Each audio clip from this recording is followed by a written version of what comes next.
Hello and welcome to The Day Ahead. It's the 3rd of March 2025. I'm your host, Olivia Grace Curran. The local market is set to open higher today. SPI futures are up 48 points. US markets were choppy on Friday off the back of fresh inflation data and a verbal tussle between US President Donald Trump and his Ukrainian counterpart, Volodymyr Zelenskyy. Wall Street ended higher after volatility, the S&P 500 recovering after falling immediately after the Trump-Zelenskyy clash. The Nasdaq and Dow also ending in the green. Nvidia and Tesla rose almost 4% each. Crypto stocks pushed higher after Bitcoin turned positive following the latest PCE figures. Shares of Coinbase and MicroStrategy up between 3 and 6%. Dell Technologies shed 4.7% following the company's fourth quarter revenue miss. New York-based insurance and investment firm Voya Financial rose after Morgan Stanley upgraded the stock to overweight from equal weight. Shares of payments app Expensify jumped more than 20% after reporting fourth quarter revenue and adjusted EPS above Wall Street expectations. Shares of energy utility company AES popped around 11% on full-year results that beat analysts' expectations. US shares of Chinese firms fell after China vowed retaliation if necessary against President Trump's threat to impose an additional 10% tariff on goods from China on March 4. US-listed shares of Alibaba and PDD Holdings declined. Automakers Li Auto and NIO also down. Shares of pharmacy chain Walgreens shed on the back of a downgrade from Deutsche Bank to sell. And shares of online language learning platform Duolingo plunged nearly 17% after guidance for adjusted EBITDA in the current quarter came out below analysts' expectations. US Commerce Secretary Howard Lutnick has confirmed that tariffs on Canada and Mexico will come into effect on Tuesday. However, he said President Donald Trump will determine whether to stick with the planned 25% level. Lutnick says the two countries have done a reasonable job securing their borders with the United States, though the deadly drug fentanyl continues to flow into the country. It comes after US Treasury Secretary Scott Bessent encouraged Canada to follow Mexico in matching US tariffs on Chinese goods in a bid to avoid the levies imposed by the US.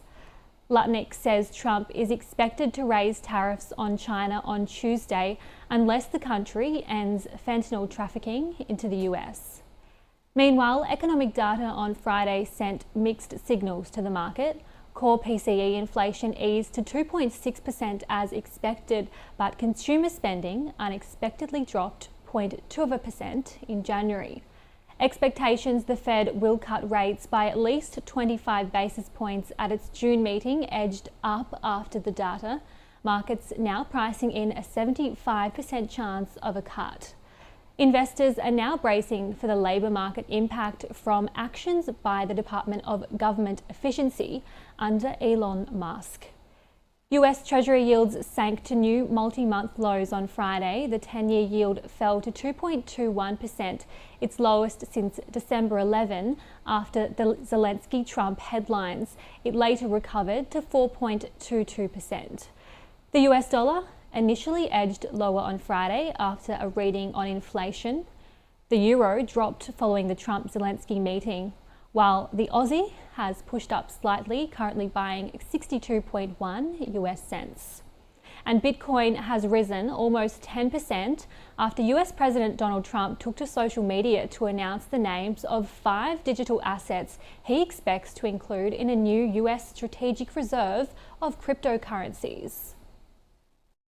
Oil prices fell on Friday and were headed for their first monthly drop since November, off the back of an argument between the US and Ukrainian presidents, as markets also braced for Washington's new tariffs and Iraq's decision to resume oil exports from the Kurdistan region.